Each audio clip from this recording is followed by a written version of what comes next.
Bhadradri Kothagudem Apparaopeta palm oil ఫ్యాక్టరీలో OER 20% రావడంతో ఆయిల్పేట chairman Janga Raghava Reddy oil palm రైతులతో కలిసి ఆయిల్ ఫెడ్ అధికారులను ఫ్యాక్టరీ సిబ్బందిని అభినందించి సన్మానించారు. 19,400 ఉన్నటువంటి పామాయిల్ ధర రికవరీ శాతం పెరగడంతో మరో 600 వరకు ధర పెరుగుతుందని రైతులు ఆనందం వ్యక్తం చేస్తున్నారు.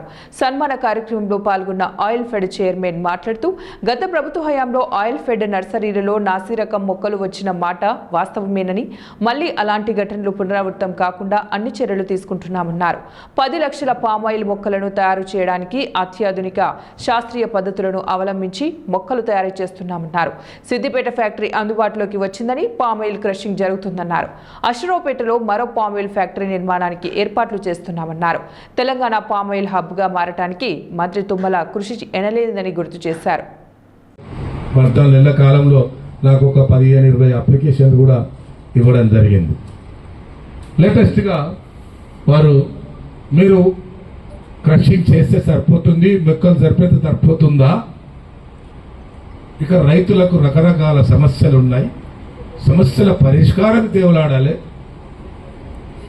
రకరకాల కంపెనీలు వాళ్ళు ఫర్టిలైజర్ పంపిస్తున్నారు, ఏ ఫర్టిలైజర్ వాడాలి, కొత్తగా లేటెస్ట్ టెక్నాలజీ అని ఎప్పుడు మంత్రివర్యులు చెప్తా ఉన్నారు, మీరు ఏ టెక్నాలజీ యూజ్ చేస్తా ఉన్నారు అని చెప్పి గౌరవ రైతు నాయకుడు కూడా కొన్ని లెటర్లు రాయడం జరిగింది.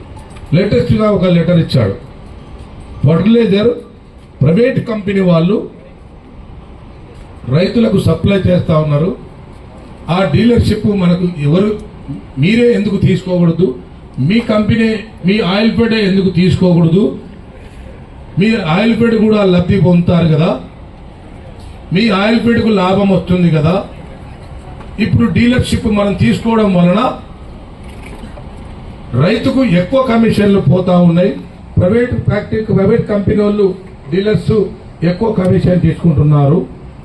మీరు కనుక తీసుకుంటే మీకు లాభము